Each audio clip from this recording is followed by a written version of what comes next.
from Honduras as we learned that Border Patrol agents arrested people from 7 different countries trying to get into the country illegally over just the last 5 days.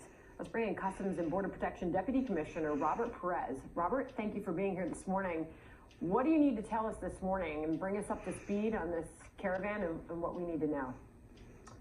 Thanks for having me, Sandra. So just last night or in the early hours of this morning, as I believe some of your colleagues were reporting, a little more than 1,000 of these caravan members crossed into Mexico. We're estimating now that the entirety of the caravan, of which is a bit fragmented, is in about 1,500 to 1,800 persons that are now making their way into and or through Mexico.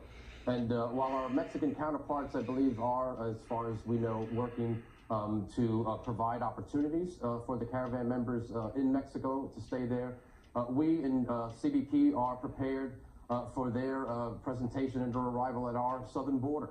Not unlike we've been prepared with the prior caravans, we continue to have our own surge resources along our southern border. We're working with our Department of Defense counterparts to make sure that we're prepared to deal with the caravan members when they lawfully present, as we expect them to, but in case they do attempt to make an unlawful entry as well. So right now you're estimating that that caravan is about 1,500 to 1,800 people, is that correct?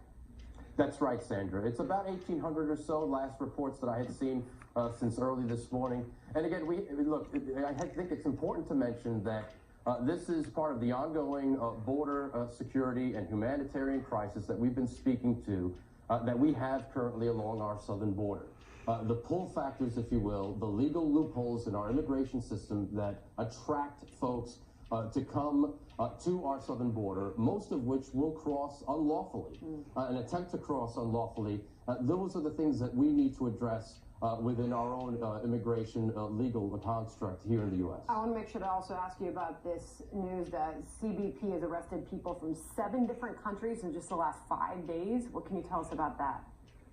Well, Sandra, it's just not uncommon that we will see what we call special interest aliens at times, and or individuals who are foreign nationals from countries not from the Western Hemisphere or from outside of this hemisphere.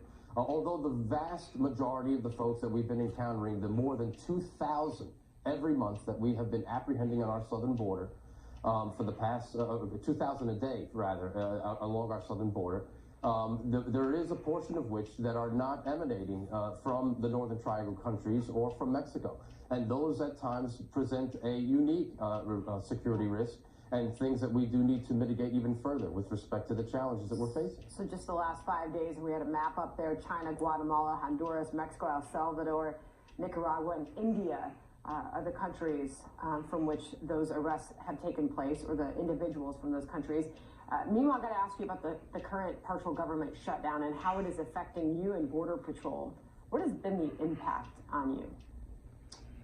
Well, Sandra, you know, we couldn't be prouder in CBP, the leadership of our agency, myself, the commissioner, our secretary of our department, Homeland Security, of the men and women on the front line of the entirety of Customs and Border Protection, and really the entirety of the department.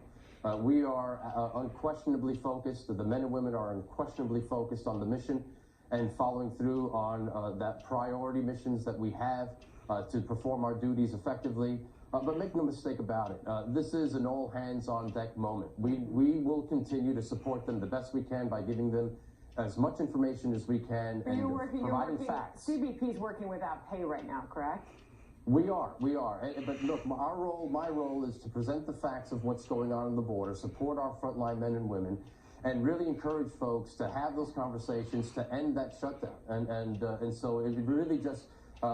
you know, we couldn't be prouder of our frontline men and women. Robert Perez, I'm sorry we're short on time here, but I appreciate having you on the program this morning. Thank you.